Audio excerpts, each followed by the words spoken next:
This is Why Am I a Mets Fan? A podcast hosted by Samantha Croston and Ashley Wenskoski.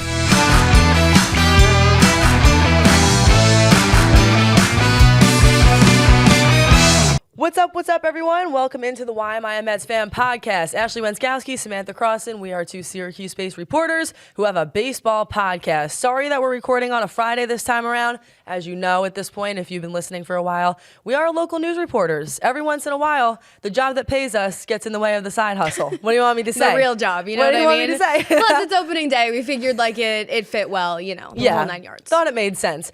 Be sure to like, comment, and subscribe. We are chasing that road to 10,000 subscribers, and we're getting closer and closer every day. Opening day has come and gone, and the Mets lost 3-1 to the Astros. Hello, Ashley. How are you feeling? Hello. Yes, opening day finally here, the day we've all been waiting for. Happy opening weekend to all who celebrate. Baseball is back, so I'm feeling good. I'm feeling it's going to be a long summer, a long 162 games, but baseball's back, and I have the Mets to watch every night, so I'm feeling better about a lot of things, life in general. Yep. Mets lose opening day, which is not surprising. The Mets actually have the best opening day record in baseball by winning percentage since 1970. It's surprising to me. It is surprising, which is so random. That's such a Mets stat to have. But you know what? It's opening day. The vibes are still good. Opening day is one of those days. I don't really care if you win or lose. I'm just happy that you're on my screen. You know what I mean? I do. It's the first time that they've lost back-to-back opening days since 1999, 2000. And 2000, also, they went to the World Series that year, so just keep that in mind. The Mets also lost opening day in 1969. Also, back-to-back years, only scoring 1 run on opening day. But like you said, right, it's opening day. Yeah. Let's breathe. Let's relax. We're going to talk through the pros. We're going to talk through the cons. Nothing's raining on my parade on opening day. But I need everybody to calm down. Yeah. It's opening day. Yeah. And that's all it is. Yeah. All right, let's talk about it. Maybe we'll start with kind of the big thing and then work our way backwards. If you watched this game, then you saw Soto's last at-bat, which I think is a good place for us to start because sort of in that classic, typical Mets fashion, reminded you of sort of a lot of those games last year where it felt like they were never out of it. Soto represented the game-winning run when he walked to the plate to face left-hander Josh Hader with runners on the corners and 2 outs. It felt like exactly what it should feel like in Soto's first opening day in a Mets uniform. Mm-hmm. Ultimately, Hader is one of the best closers in the sport. He quickly fell behind on a 3-0 count and then recovered with 2 strikes before unleashing a slider, darted away from Soto. He whiffed, and the game promptly ended. All right. I'm not going to lie, okay? I said nobody's raining on my parade. Juan Soto still didn't rain on my parade in that at-bat. Was it the perfect moment for the opening day? Soto does something, all of a sudden the game's tied, they're winning the game. Yes, it was. But it's game 1 of 162. I'm not going to go there right now. Now, is getting ahead up 3-0 in an at-bat and then promptly falling behind and promptly striking out in the at-bat what you're looking for from your $765 million hitter? No. It's not. That was not a Soto-esque at bat by any means. That was not a working the count at bat. It was not what you were looking for when he went up 3-0.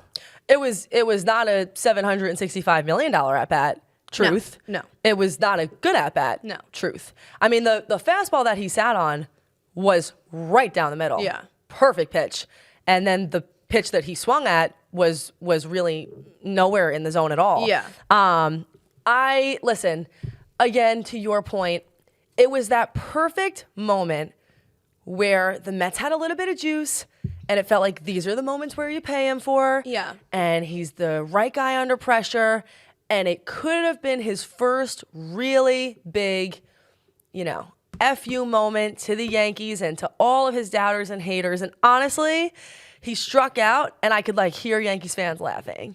And It didn't feel great, but again, we didn't pay him for one day or for one moment. The reason why the Mets decided to pay him is because more often than not, 12 years. More often than not, I think you find that you're really happy that you had him in that place. Yeah. Felt a little badly for him. I do feel like there was just a lot of, which I know I'm going to get criticized for saying, but I could totally imagine the pressure of that situation, and I think he probably walked away from that. You could tell by his face, he was like, that was not my best at bat. No. He knew he could have given more, especially because, which we'll get into in a minute, but what led up to that and the Acuna at bat and all of these things that really set him up. It really was the perfect moment, but it was a perfect moment that was spoiled. Could have been magical. The magic had run out. It wasn't. The magic was not there on day one.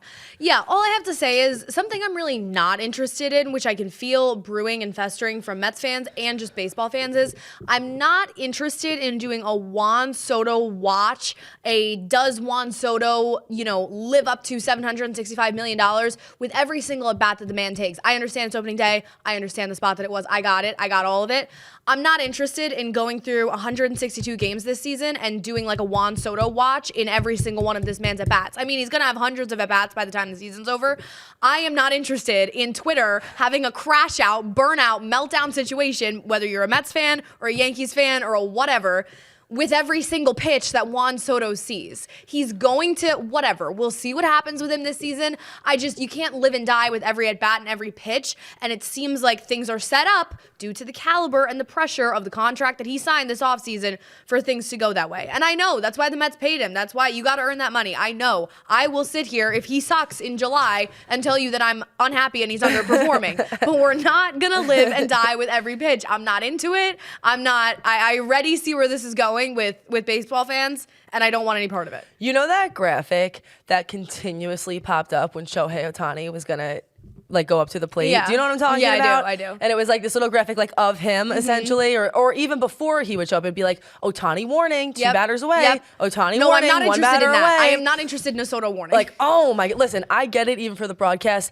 You have to know, I think if you're Soto, even though it's that's not how you want it to be, that's how it's gonna be. Yeah. They're gonna play up the stars every single game because 100%. that's what good broadcasts do. Yeah. And every opposing fan base knows it. Yeah. And is ready to boo him. That's the kind of contract you sign. It's gonna be like that in literally every single ballpark. Yeah. And he knows that. But I agree with you. I think end of the day, yes, of course, Soto is supposed to be your star, but this is a team that has other stars too. Yeah. You got Lindor, and obviously they kept Alonso and whoever else.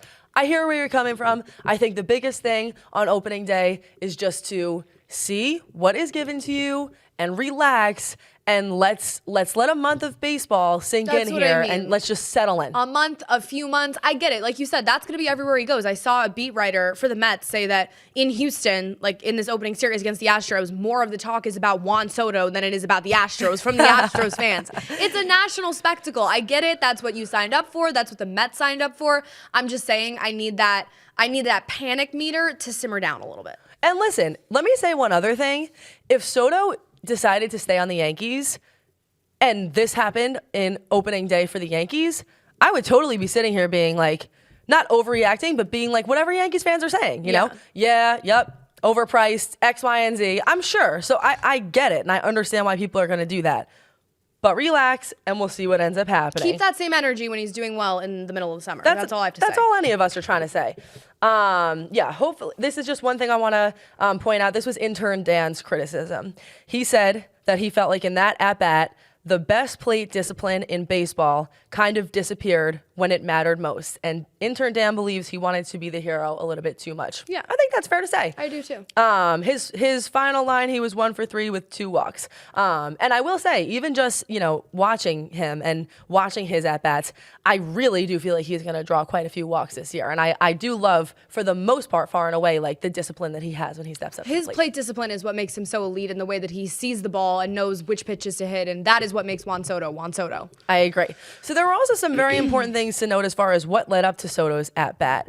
Marte and Taylor both single. But then you had this, okay? LuisAngel Acuna goes up there in a ginormous spot.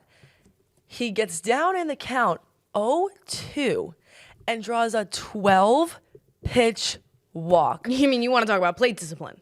This was the best part of the entire day. Yeah. In my opinion. I agree. I mean, the entire bench, Baty included. I'm in the sports office bang! I could not believe how disciplined he was, just for how young this guy is. And mind you, he made an error earlier in the game. Yep. Quite a costly one at that. I'll say, a run scored on that play. He was trying to throw the ball to Pete Alonso. It was just really nowhere to be found. Alonso Disaster never class. had it. It was a classic disaster class. Opening day nerves, who knows? But to have that happen and then to go up there and have a gutsy at bat like that showed me a lot about the kind of person that he is. Yeah. He was 0 for 3 on the day, too, at the plate. He was facing Josh Hader, again, coming off of that error. That's stuff that can stick with you as a young player, right? You make an error like that, a couple innings later, you're up there at the plate in a very big spot. Kept the inning going. I mean, it was a really impressive at bat. 12 pitches he fights off. He finally draws the walk. I think it's going to be Acuna and it's going to be Baty, right? We saw both of those guys obviously crack the opening day roster. I think it's going to be kind of a second base platoon situation. Baty more against righties, Acuna more against lefties until you see that return of Jeff McNeil. And by that point, maybe one of them breaks out to the point where they're actually challenging McNeil for his job. We'll see pray what for happens. days like those. I pray for times like those. But I think it was just great. Like you mentioned, Baty, we have to give credit to where credit is due for Brett Baty. I know I've been on here saying that I think Brett Baty needs a change of scenery and I'm tired of Brett Baty, and we'll see if I eat those words later on this season. But in terms of the person that Brett Baty is, and I maintain this from talking to him in Syracuse and stuff, he's up there on the top step. He's cheering for Acuna. I mean, this is the guy that you're sharing your job with and you're competing with playing time for. After all that he went through with Vientos basically taking his job, now he's got Acuna in the mix. Brett Baty is still the best teammate up there, cheering for these guys who are quite literally his competitors to succeed. And I think you have to give a lot of kudos to Brett Baty for that. Understand something. If you guys were watching this broadcast, okay, SNY was showing cutaways while Acuna was up there. And unless I'm mistaken, I really felt like they were showing a couple cutaways where Baty almost had his head in his hands, appearing to be praying, really hoping that things went well for Acuna. None of this is a show. No. He's not doing this just to appear as a good teammate. This is the kind of person who he is. Genuine guy. Not to mention, he had the spring of his life. Someone told him, I don't know if it was Brett's dad, Brett's uncle, Brett's agent, whoever the hell was in Brett's ear, telling him that this was the make or break spring for him. I mean, he made the team, so it was obviously all worth it, but his spring stats were outrageous. I know we've seen it before. We have been fooled by the Brett Baty spring of a lifetime before, so we will see what translates into the actual season. But this spring, in 51 at-bats, he hit .353, he had a .441 on-base percentage, 4 home runs, 11 RBIs, 6 doubles, 14 runs scores. Okay, Brett. Brett had one job to do this spring, and he did it. He did it. And now he's earned some reps. Yeah. So we'll see what all plays out. But I totally agree, I think, with both of them. There are things you could point to. Beyond the error, I thought that Acuna defensively definitely had some nice flashy plays. It does seem like from the defensive standpoint, yes, he fits in there. I mean, he really looks good on some of these plays where he's being included.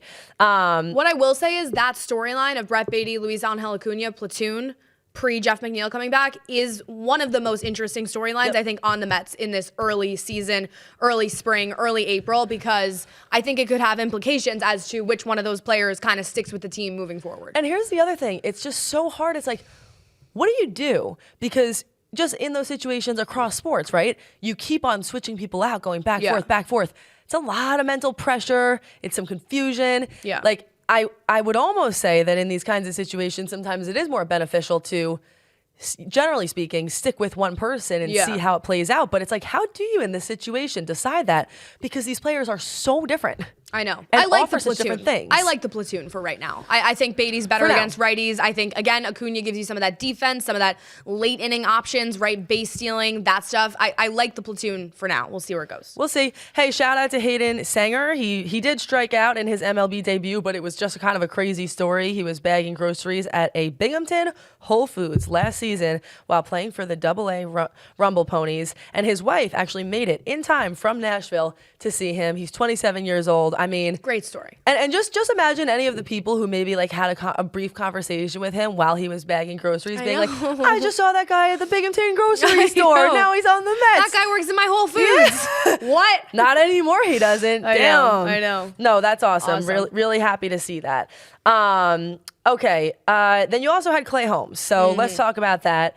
We knew going into it, it was really a big question mark, honestly. It was a classic, Mets are going with something kind of weird here. Let's see if weird ends up working out. If I had to say, did it work out or it didn't, I'd probably say it didn't. I'd say he looked like a guy who was making his first start in 7 years. Same. And that's what the case was. Same. Yeah. I would also say that. 4.2 innings pitched, 2 earned runs, 5 hits, 4 strikeouts, 4 walks, 89 pitches. I would say as expected. I think that probably is the right wording. As advertised, considering what the situation was. couple of great pitches there. You can tell that he has some good stuff, but I also did feel like he missed the zone quite a bit. I'm not sure what to say beyond that. It wasn't great. Yeah. But it wasn't terrible. He shows flashes of really great dominant stuff. I think that's what kind of worked for him in that closer role with the Yankees to some extent last year. He showed flashes of it yesterday during that start, but I think it's all about whether he can control it, whether he can keep that consistency through multiple innings as a starter, and whether or not he can go out there and whether he can provide the Mets with, getting into some of those deeper innings, right? Yesterday he went 4 2/3. Okay, it's opening day. I'm not going to read too deep into that. 89 pitches. But you're definitely going to want to see him get deeper into games, show a little bit better control. Gave up a few runs. Obviously, the offense didn't really do him any favors. He didn't have any runs behind him with the Mets weren't scoring, so that's not ever helpful when you're a pitcher in that situation. So I'm not ready to make any judgments on Clay Holmes based on day one. I wasn't thrilled. I wasn't appalled. I was just somewhere in the middle, like, okay, yeah, that seems like what Clay Holmes should give me today. Yeah, I had to find it somewhere. I don't know whether or not it's written down on this piece of paper, but I'm pretty sure, like, collectively the Mets had like 4 hits on the day. Right. Like that. Am I going to go and say that Clay Holmes is the reason that the Mets lost? Absolutely not. No. Time to wake up out of a long winter's nap. It was more than a nap. It was like a coma. Like there Hibernation. was real. Yeah, Get up now. It is time to get on up because it was kind of a hard watch, to be totally honest with you, and sort of a boring game. Like there wasn't anything tantalizing from the lineup, which I kind of thought going into this year was like the Mets thing. I thought it was like the whole calling cards, the top of that lineup, right? So you're definitely going to want to see some people, Francisco Lindor, Pete Alonso, Mark Vientos, Juan Soto, awaken a little bit. But again, it's one game. It's one game, get all they that. They could score 10 runs tonight. I really. And mind you said it, even like the defense, the errors, like there was no help for a man who was starting on his birthday. Right. My God. Right. But anyway, like you said, it is literally opening day. So again, not going to freak out about it too much. That's just what the situation was. The one bright spot, I guess, is that because he came out early, we were able to see some pretty exciting things from the bullpen. How no? about Brazoban? Woo! I mean, we have been quite critical of old friend Huascar out there. Wait, the claps in slow-mo would be exact. Like they were. We should slow that down. It was at the exact same time. Not kidding. In sync.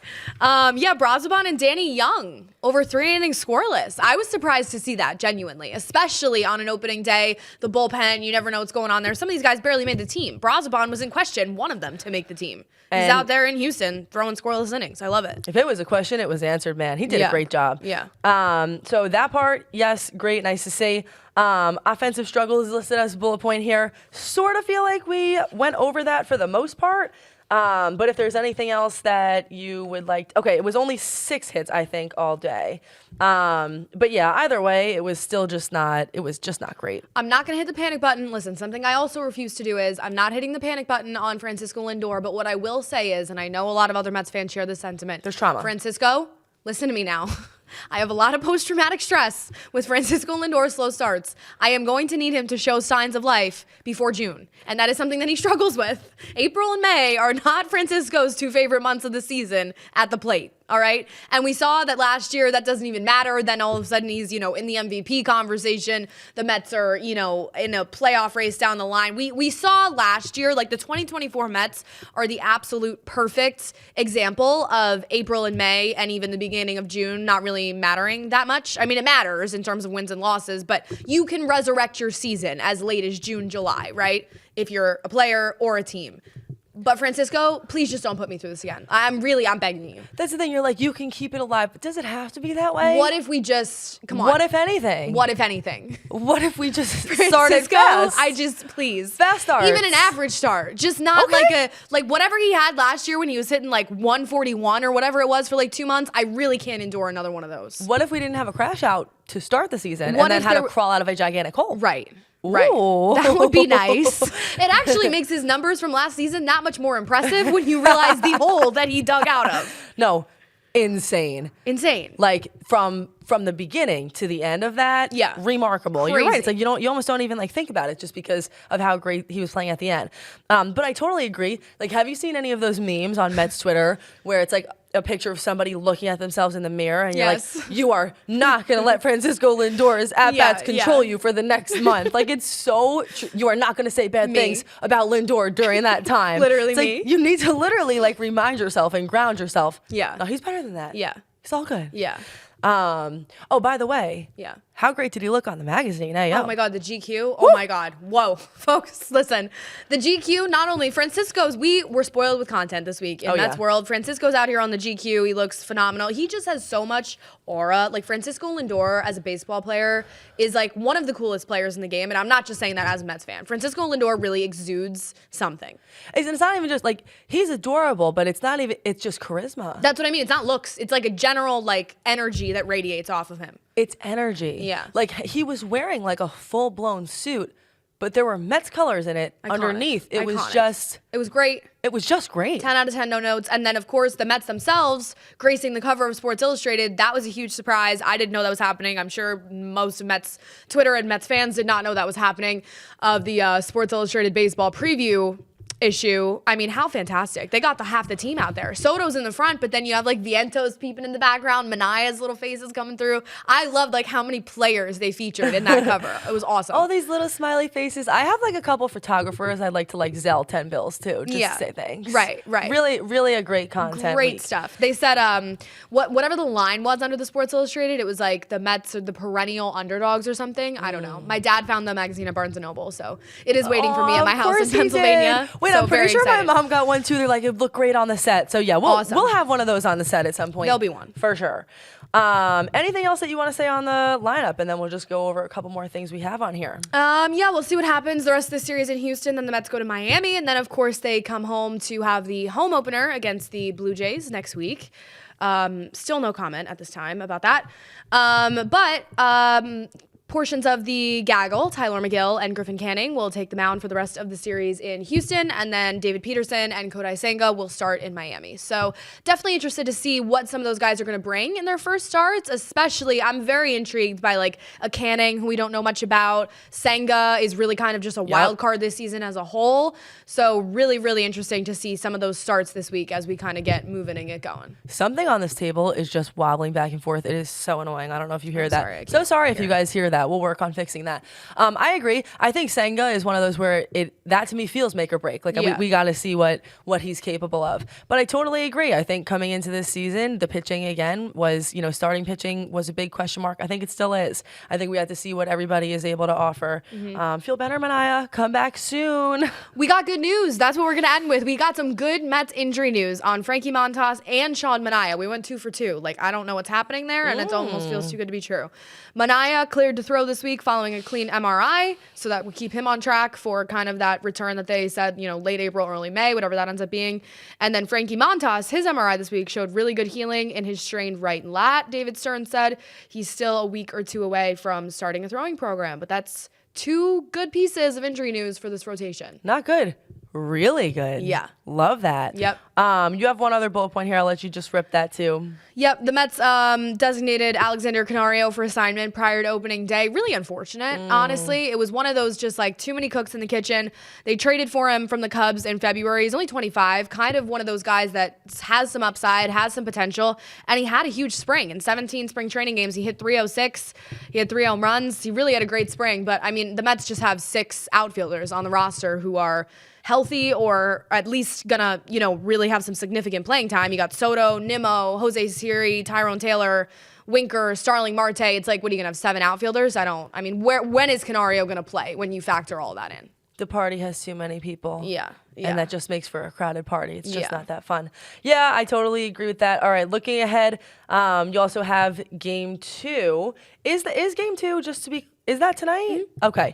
The Mets are on Apple TV. Are you the one who put awesome? Awesome. I'm assuming that's meant in sarcasm. Oh, so sarcastic. And jest? First of all, you give me Gary, Keith, and Ron for one day. I have one moment of glory, by the way, entering their 20th season this year together, which is just insane. Woo! Love them. The claps are back. GKR, you know what it is. We love them so much. So anyway, you give them you give them to me for one day and then you take them away for the good old Apple TV national broadcast, which I really feel like leaves a lot to be desired, but that's a topic for another time. So the Mets are on Apple TV tonight. And if you don't have Apple TV, you can't watch them, and that's it, and that's all, and that sucks. And the Mets have 20 nationally televised games in 2025, tonight being the first one, which is the second most in baseball. I don't know who the first is on that stat, but I would really go out on a limb and say it's the Dodgers. That's what I was going to say too. Listen, honestly, in a way, that stat makes me feel happy and proud. Yeah. That's cool because that means that like the people who decide those are looking for revenue. Yep. So to know that people want to watch the Mets and are just more interested in the Mets, even if you're just a casual fan, it makes it feel like the Mets are more relevant right now. And I do believe that it was the Anthony DiComo that essentially said that being a Mets fan and just Mets fandom in general is a lesson on being a second-class citizen. And I thought that was such an interesting line. Yeah, I think that was the Jeff Passan article about was Soto. It? Okay. I don't want to give credit to somebody who doesn't deserve it. Great article, by the way. It was Jeff Passan. You're right. Read the Jeff Passan Soto article if you have time. Phenomenal. He is just a wizard. Like, he was meant to do that job. Away with words. That's all I have to say. And it's so true. It's like, just having Soto. Yeah. And I know that almost feels like sad to say, but like just having him and his name changes things before he even steps up to the plate. I know. I think Passan gets, like, it's so, now that he's this social media guy that's like breaking everything for baseball, everybody kind of thinks of him that way with the getting clicks and whatnot. He is also, first and foremost, a phenomenal writer, and that is why he has the role that he has at ESPN. So I think that goes by the wayside sometimes. The Mets, I mean, as far as the Mets having 20 nationally televised games, great for the brand, great for the Mets, great for the casuals. Not so great for the non-casuals who want to hear Gary, Keith, and Ron, but I understand the concept, and I will put my pride aside, and I will deal with it. Okay, I finally found it. There was one other thing I wanted to say. I don't know if you watched this or not, but just in case people are interested in seeing more about like the behind the scenes of how did this deal actually happen, because there were so many questions with that.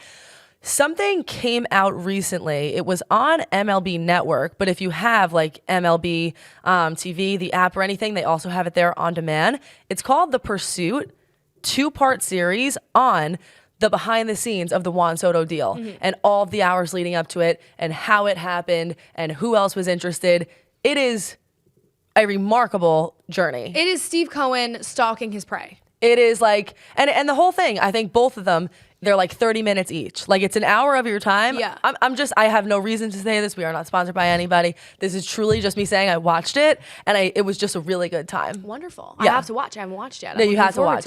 Really, really interesting to like hear the behind the scenes from all the people who were interviewed. That's all I'm going to say. Otherwise, we will see you guys back here next week or when the next big thing happens. Thanks so much, as always, for sticking around with us. We really appreciate your support.